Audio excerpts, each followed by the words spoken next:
former teacher for 4 years, mas piniling magnegosyo sa community natin. Hi everyone! So, papakilala po ako sa bawat isa. I am Coach Irene. I'm a licensed professional teacher and dati po ako nagtuturo sa isang school almost 4 years and ngayon po ginagawa ko na pong full-time yung DigiBiz. Yes. Ano yung naging realization mo bakit ka nag-join sa community natin? Ayan, yung pinaka-realization ko, marami kasi ako napapanood sa Facebook, sa online, and sabi ko, why not try ko tong digital biz na opportunity? Kasi before, never ko po na-experience lahat, makapag-travel, magkaroon ng maraming pera, magkaroon ng savings. So, tinry ko po ito opportunity. And then, syempre, unang-una na-realize ko din po doon na hindi po ako mapapayaman once na nasa employment lang po.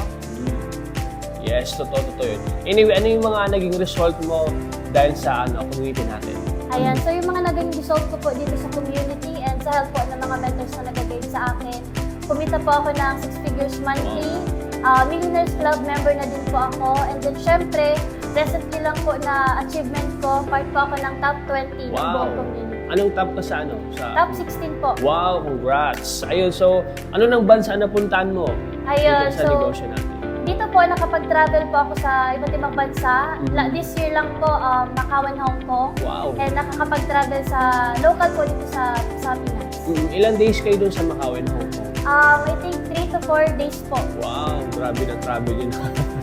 So anyway, ano na lang yung last message mo sa mga napapanood ng video? Especially sa mga teachers, ano yung message mo sa kanila? Ayun, kung isa ka man po sa nakakapanood ng video na to, lalong-lalo na kung same na background po tayo, isa pa akong teacher before, huwag ka lang po matakot mag-try kasi ako din po nag-try, nagduda din po before.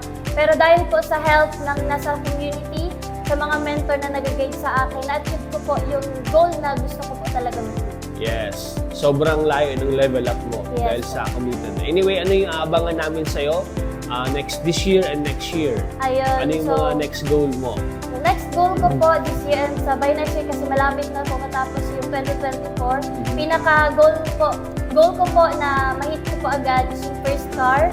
Kumita po ng 500,000 monthly and makapag-travel pa po sa iba't ibang bansa. Wow, syempre. Congratulations, Coach Thank Ai. you po. Yes. Anyway, to know more about this business, message this page. Bye-bye! Bye!